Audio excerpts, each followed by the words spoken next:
याच्यामध्ये ह्या करवीर नगरीमध्ये माता अंबाबाईचं दर्शन घेतलं आहे आणि कोल्हापूरमध्ये आल्यानंतर आपल्या सर्वांना मी भेटतोय. तुम्हाला प्रथम सगळ्यांना नमस्कार करतो.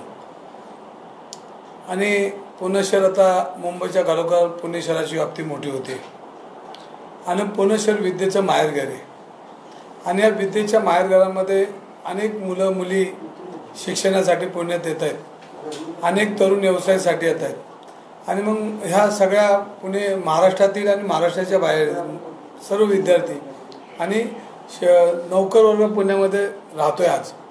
मग कोल्हापूर असेल, सातारा असेल, कोल्हापूर, सोलापूर, बीड सगळ्याच परिसरातली मुलं शिकायला येतात, नोकरीसाठी येतात. पण पुणे आपल्याला माहिती आहे की छत्रपती शिवाजी महाराजांच्या पदस्पर्शाने पावन झालेल्या पुण्यनगरीत आणि छत्रपती आणि जिजामाता यांनी सोन्याचं नांगर फिरू तिकडं चालून पुण्याची सुरुवात केली आणि त्याला वैभवशाली इतिहास आहे. आणि या इतिहासामध्ये देशाच्या अनेक देशाला दिशादर्शक असे मान्यवर पुण्यामध्ये जन्म घेतला आहे, वावर झालेला आहे. आणि याच्यामध्ये पुण्याच्या इतिहासाला काळिंबा फासण्याच्या घटना काही काळामध्ये होत आहेत. गेल्या 5-6 वर्षामध्ये पुणे शहरामध्ये जे पब संस्कृती पुण्यामध्ये आली आणि उडता पंजाब सारखं पुण्यामध्ये उडतं पुणे किंवा उडतं महाराष्ट्र अशा पद्धतीचं लोकांमध्ये आणि सर्वांमध्ये ही अंमली पदार्थाची सुसराट निर्माण झाली. मी ज्यावेळेला लोकप्रतिनिधी म्हणून निवडून आलो त्या दिवसापासून सातत्यानं विधानसभा असेल, विधान भवन असेल, नागपूर असेल, या सगळ्या अधिवेशनामध्ये मी माझी बाजू मांडण्याचा प्रयत्न केला. पण एवढं बोलून सुद्धा कुणी याच्याकडे दाद देत नव्हतं आणि कुणी त्याच्याकडे लक्ष देत नव्हतं. मग मी डॉक्टर बाबासाहेब आंबेडकरांनी आपल्याला संविधान दिले आणि या संविधानानुसार मग लोकशाही पद्धतीने मी रस्त्यावर आलो, समाजाला रस्त्यावर घेतलं, पुणेकरांना रस्त्यावर घेतलं. आणि आमची एकच मागणी होती की ही सगळी पब संस्कृती या पुणे शहरामध्ये भेटली पाहिजे.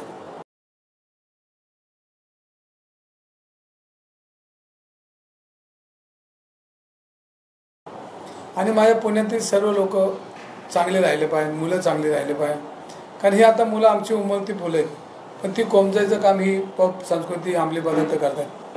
मग आता पुणे शहर नुसतं एका पुणे शहरापुरताना राहिलं तर ते देशाला एक देशाचं पुणे झालं.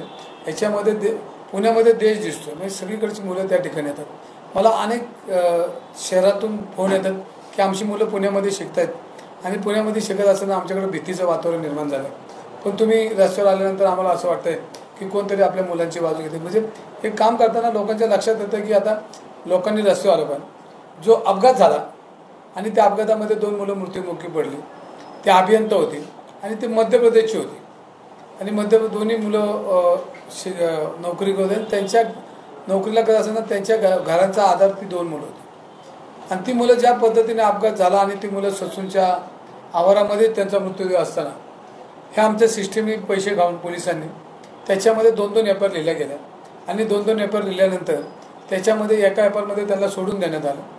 आणि त्यानंतर पुण्यामध्ये सर्व पुणेकर रस्त्यावर आल्यानंतर आपल्या राज्याचे गृहमंत्री फडणवीस साहेब आले, पोलिसांची सावरासावर केली आणि निघून गेले. पण अशा वेळेला पुणे शहरमधली लोक गप बसत नव्हती. हे लक्षात आल्यानंतर पुणे पोलिसांनी पाऊल उचललं आणि पहिल्यांदा 2 पोलीस निलंबित केले आणि निलंबित करून हा तपास दुसऱ्या अधिकाऱ्याकडे दिला आणि दुसऱ्या अधिकाऱ्याकडे गेल्यानंतर ससूनमधला कारभार हा चव्हाट्यावर आला.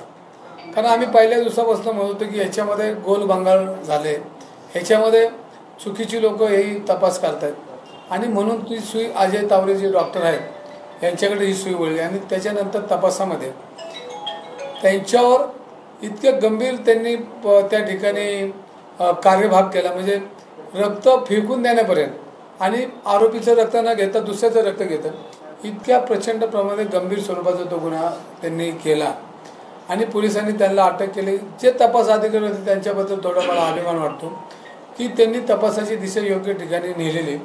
पण तो अजूनही पोलीस प्रशासनावर सरकारचा प्रेशर येऊ शकतं आणि ह्या तपासाला दिशा परत थांबून वेगळ्या दिशेने जाऊ शकतं. जो बिल्डर हा बिल्डर पुणे शहरामध्ये नामवंत बिल्डर म्हणून फिरतो, पण त्याचे काळे धंदे आता अनेक लोक त्याच्याविरुद्ध तक्रारी करायला आले. ज्या पद्धतीने ह्याच्या मुलाने शाळेतल्या मुलांना सुद्धा त्रास दिला. आमचे तनपुरे परिवार आहे त्या भगिनीने त्या सांगितलं की मी तिच्या वडिलांना जाऊन सांगितलं होतं की हा मुलगा असा वागतो, मुलांना त्रास देतो, व्यसनाधीश होण्यासाठी त्यांना प्रवृत्त करतो, अशा सगळ्या गोष्टीचा तरी त्याच्या वडिलांनी दखल नाही घेतली. आणि आज तो अपघात जो झाला तो इतकं भयंकर झाला, त्याच्यामध्ये त्या मुलाचा सहभाग होता. आणि ह्या सगळ्या बघितलं तर ते गाडीचा नंबर होता का, गाडीचं रजिस्ट्रेशन होतं का, ह्या सगळ्या गोष्टी त्यांना माहिती होतं की आपण पैसे टाकून हे लोकांना खरेदी करू शकतो, ही सिस्टीम खरेदी करू शकतो. त्यामुळे त्यांना कोणाची भीती वाटत नाही. पण आम्ही सर्वांनी मग पुणेकरांनी एकत्र आलो. आज पुणे शहरामध्ये चर्चासत्र झालेत, निबंध स्पर्धा झालेत, आज आंदोलन आहेत. आणि हा सगळा भाग बघता आमचं पुणे शहर चांगलं राहिलं पाहिजे, आमचा महाराष्ट्र चांगलं राहिलं पाहिजे, ह्या सगळ्याच्या दृष्टीने आम्ही पाऊल उचललं. आणि अधिकाऱ्यांकडे आम्ही ज्यावेळेला तपास करायला गेलो तेव्हा जे पब आहेत ते पब बेकायदेशीर होते. आणि पब राजपूत नावाचे राज्य महसूल विभागाचे जे अधिकारी होते ह्यांना करोडोचा हप्ता त्या ठिकाणी मिळतोय हे लक्षात आल्यानंतर आम्ही कागदपत्रासहित त्यांच्याकडे पोहोचलो.